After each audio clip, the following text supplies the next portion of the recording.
Imagine this. You walk into a room and all eyes are on you.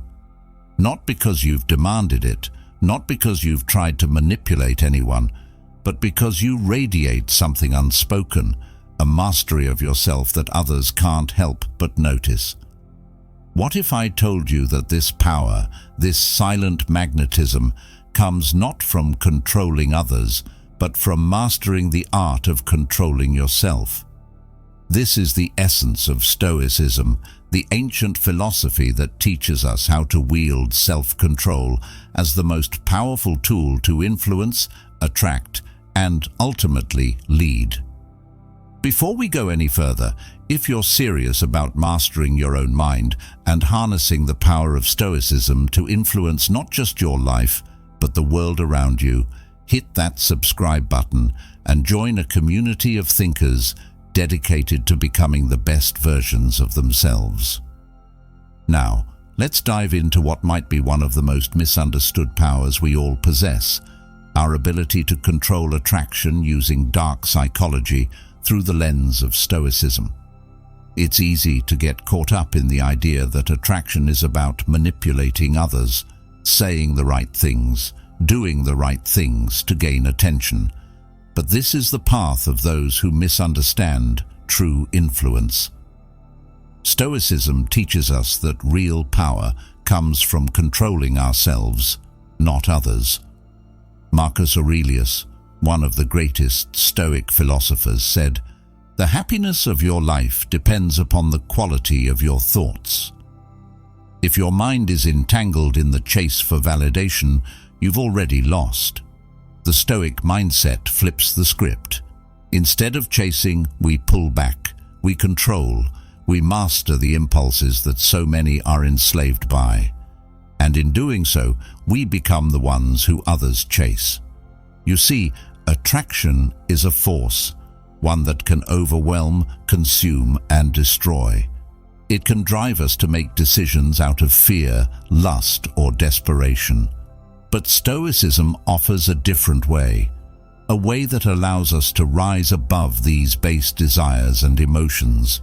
By practicing self-control, we create an aura of strength, a silent but undeniable signal that says, "I am not a slave to my desires, and neither should you be." In this first chapter, we'll explore the foundation of what it means to control attraction through self-discipline, the Stoic way, and why this approach is more powerful than any superficial trick you've ever heard. When you begin to master the art of controlling your own mind, something strange happens. Others begin to notice. Not because you're trying to make them notice, but because your control speaks louder than words ever could. The Stoics understood this deeply. The very act of not needing to manipulate others creates the most powerful form of attraction. In this chapter, you will learn why controlling your own impulses, reactions, and desires is the key to unlocking this hidden power and how it ties into the darker aspects of human psychology. The Stoic mindset versus manipulation. Most people believe that attraction is something you can force upon others, but this is an illusion, a trap of manipulation. In today's world, the use of dark psychology often refers to manipulation tactics to get others to do what you want. It's a path driven by insecurity and neediness, where the manipulator is a puppet master of sorts, pulling the strings only to find themselves tangled in their own web. But a true practitioner of Stoicism would never lower themselves to such tactics. Instead, they realize that the greatest form of power is the ability to not need power over others. Let's look at Epictetus, another giant of Stoic philosophy, who said, "We cannot choose our external circumstances, but we can always choose how we respond to them." This is where the real power lies, not in controlling others, but in controlling ourselves. When you internalize this truth, you'll stop trying to manipulate people into liking you and instead focus on becoming someone worthy of admiration through your actions and your discipline. In doing so, you'll realize that attraction is not something to be sought, but something that happens naturally when you live in alignment with your own values. Those who seek to manipulate others do so out of fear, fear of rejection, fear of not being enough, fear of losing control. But fear is the enemy of Stoicism. In Stoic thought, fear is an emotion that clouds judgment, weakens resolve, and causes us to act in ways that are not in accordance with our true selves. When you allow fear to drive your actions, you give up your freedom. And here lies the irony. In the act of trying to control others, you lose control of yourself. When we embrace the Stoic approach to attraction, we see through the shallow manipulations of modern-day dark psychology. We stop trying to bend others to our will and start focusing on something far more valuable, our internal state. The Stoic knows that external validation is fleeting, but internal mastery lasts a lifetime. We don't chase after admiration. We cultivate virtue, self-control, and wisdom. And in doing so, we become magnetic in a way that is far more profound than any temporary trick of manipulation. Desire and detachment. At the heart of attraction is desire. We desire attention, we desire connection, we desire to be wanted. But here's the paradox that Stoicism reveals. The more we desire something, the more power we give it over us. And the more we cling to our desires, the further we drift from true self-mastery. The Stoics understood that desire, when left unchecked, leads to suffering. Epictetus once warned, "Freedom is the only worthy goal in life. It is won by disregarding things that lie beyond our control. Desire is natural. It's a part of being human. But the Stoic does not allow desire to dictate their actions. Instead, they cultivate a healthy detachment from it. This doesn't mean they deny the existence of desire, but they refuse to let it control them. They don't suppress their feelings, but learn to observe them from a place of inner calm. Marcus Aurelius wrote, "You have power over your mind, not outside events.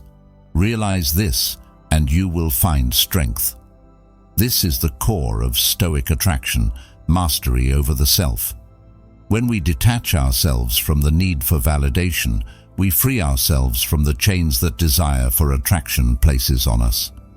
Imagine this freedom: to walk into any situation without the burning need to be liked, admired, or validated. To be so grounded in your own sense of self that nothing outside of you can shake it. This is what the Stoics aimed for, and it's what we must strive for if we are to control attraction in a world obsessed with superficial connections. The paradox is clear. The less you desire to be attractive, the more attractive you become.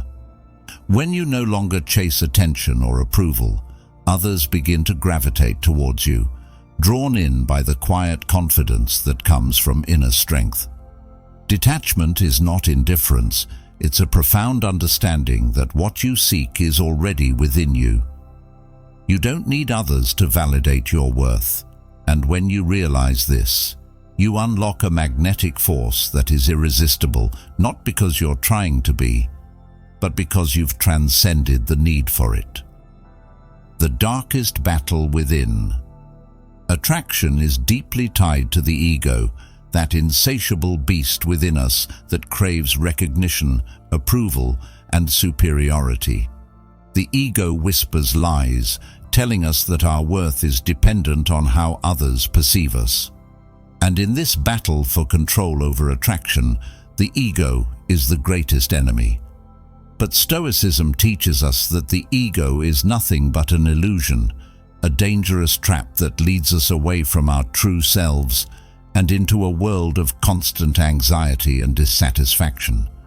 The ego is fed by the external, the compliments, the attention, the likes, the followers. But these are fleeting, and the more we depend on them, the more we weaken ourselves. As Marcus Aurelius reminds us, "It never ceases to amaze me. We all love ourselves more than other people, but care more about their opinion than our own. The Stoic sees through this delusion and understands that the true battle is not for external recognition, but for inner peace. To control attraction, you must first control your ego, and this is no easy task. The ego resists, it fights back, it wants to be fed, but the Stoic knows that the path to true strength lies in humility, in the ability to put the ego aside and focus on what truly matters, self-mastery. The moment you stop seeking validation from others is the moment you reclaim your power. You no longer need to prove yourself, and in doing so, you become someone worth noticing, not because you seek it, but because you embody it.